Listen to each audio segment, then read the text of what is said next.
should be fun. Movies should be fun. Movies should be fun. Movies should be fun. Movies should be fun. Yeah! Hi there, film lovers. Grubby Phil here. Today we're going to talk about a film starring Jean-Claude Van Damme. This film is called Pound of Flesh. So, Van Damme, he was kind of one of the big action stars, but he never quite had the break that Schwarzenegger or even Stallone had. He didn't have the Terminator or the Rambo or the Rocky. The biggest, sort of most memorable thing he probably has is Universal Soldier. That's probably the one most people know. However, there are two pieces of very good Van Damme news. One, he's a good 15 years younger than the other two, so there's plenty of films left in him. And two, he's very prolific. You know, a lot of them might not have gone into the theaters in America or Europe or anywhere recently, but if you like Van Damme and you like action, you have so many films to choose from. He just does film after film after film after film. There are years of them. Anyway, Pound of Flesh is one of those more recent ones. So it opens and Van Damme is in the Philippines. He checks into a hotel, goes out for the night. And he sees this girl, this guy's like shouting at her stuff in the street, so he beats the guy up. The girl's like, hey, want a drink? Spoilers, by the way. Oh, always spoilers in my films. Girl's like, hey, you want a drink? And you're thinking, okay, it's a film, it's still a little suspicious. She is really quite a lot younger than him and very beautiful, so let's see where this goes. Anyway, it goes straight to bed, and a shot of those famous Van Damme buttocks. Just going at it. You always get Van Damme buttocks in Van Damme films.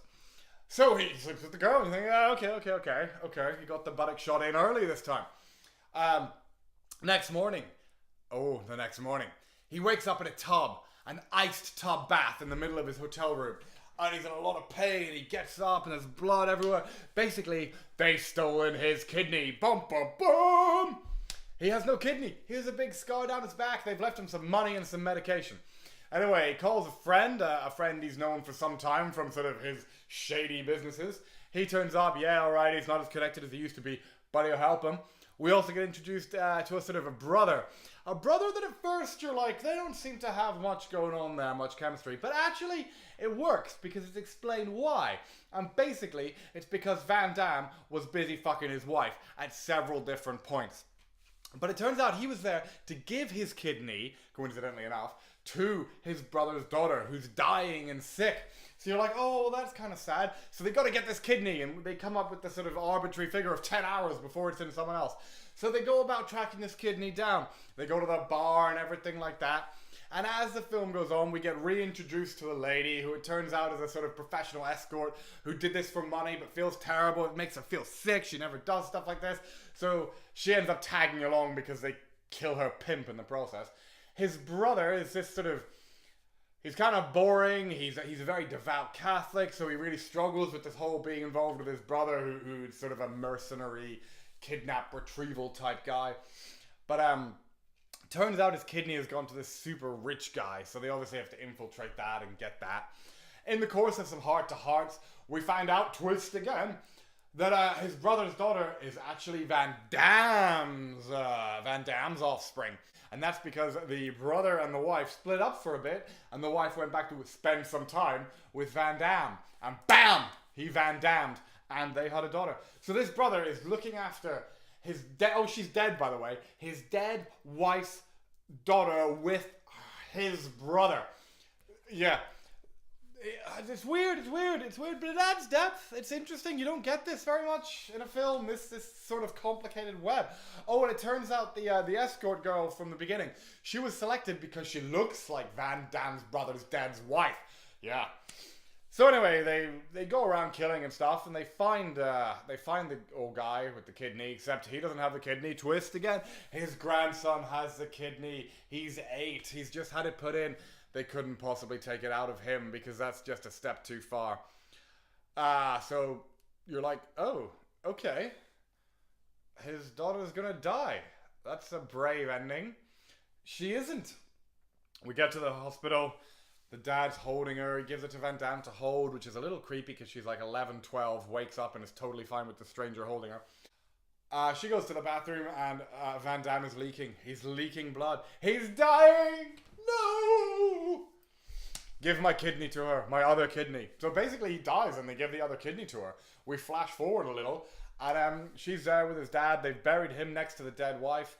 And the escort now seems to be with them.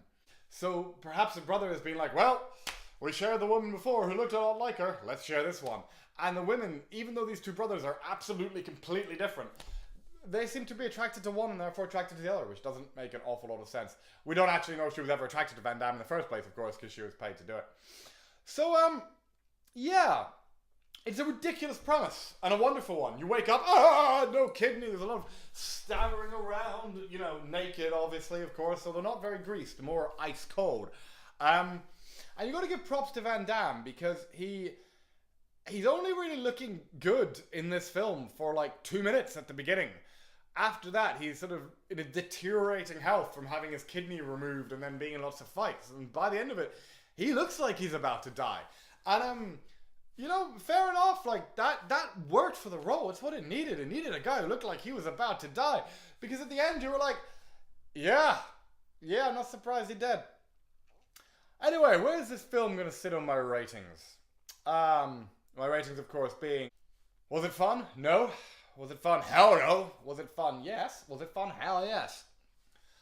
I'm going to give this film a yes. To be honest, it only just tips over into the yes. And that's not because I didn't enjoy it or I thought it was bad.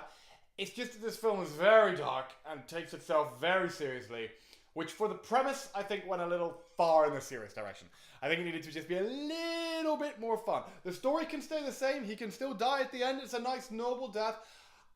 Just maybe even putting some of it in a slightly higher saturated daytime might have helped. It was just a little dark. But I did enjoy it. It was good fun. They even managed to get a splits scene in from Van Damme. He's like hanging off the back of a car during the splits, which I evidently cannot do. Which is always nice to see Van Damme doing the splits, because he's so good at them. But it did feel a little out of place, because you were like, okay, we've got Van Damme being trailed along the side of a car during the splits. That's sort of what I expect. And then it's back to, my daughter's dying. We can't take the kidney out of the dying boy. It's not his fault. His dad is a horror. So it gets, yeah, it's fun. Could have just done with a little more of a woo tone. Anyway, Grabby Phil, thank you very much for watching. Bye. Should be fun. Movie should be fun. Movie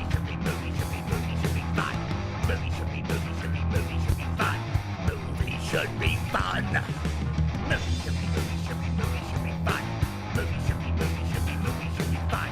Movie should be